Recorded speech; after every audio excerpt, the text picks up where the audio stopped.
Hello students, legal ज्ञान with Harmeet Kaur में आपका स्वागत है। आज जिस टॉपिक के बारे में हम बात करना चाहते हैं वो है राजा नंद कुमार केस, जो BA LLB सेमेस्टर 3 का बहुत ही इम्पोर्टेंट टॉपिक है हिस्ट्री का। इसके बारे में आज हम डिस्कस करते हैं। इसको सबसे पहले हम इवेंट्स लिखेंगे, events before the trial. The trial of Raja Nand Kumar was the first decisive event during the early stage of the growing bitterness between the Supreme Court and the Council. ये सबसे पहला case था राजा Nand Kumar case का, जिसने supreme court और council के बीच में bitterness को ग्रो किया। Its significance lies in the fact that the judges of the Supreme Court introduced English laws and procedure into India, law which were unknown to the Indians.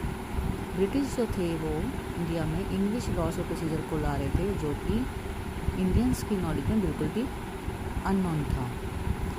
अब हम राजा नंद कुमार के बारे में जानते हैं। About Raja Nand Kumar, he was a Hindu ब्राह्मण। राजा नंद कुमार कौन थे? ही was a Hindu Brahmin. He was a big zamindar and very influential person of Bengal.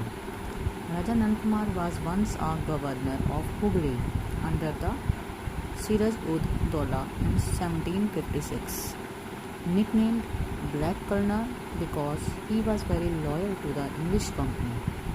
He was the first person of India who was executed by hanging. वो इंडिया का पहला person था जिसे hanging की sentence दी गई थी। Background of the case, there were 4 council members of Warren Hastings, namely governor general कौन थे इस केस के? Warren Hasting. After that members of council में कौन कौन इंक्लूड था? Francis, Clavering, Monson, Barwell. First 3 were against Warren Hastings and the only person who in favour was Barwell. The majority group of Francis, Clavering and Monson instigated Nand Kumar to bring charges of bribery and corruption against Warren Hastings.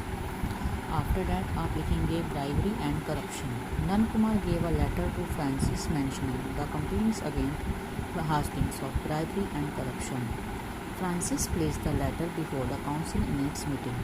The Monson moved a motion that Nand Kumar should be called to appear before the council. But Warren Hastings, Governor General, who was visiting the council, was against this.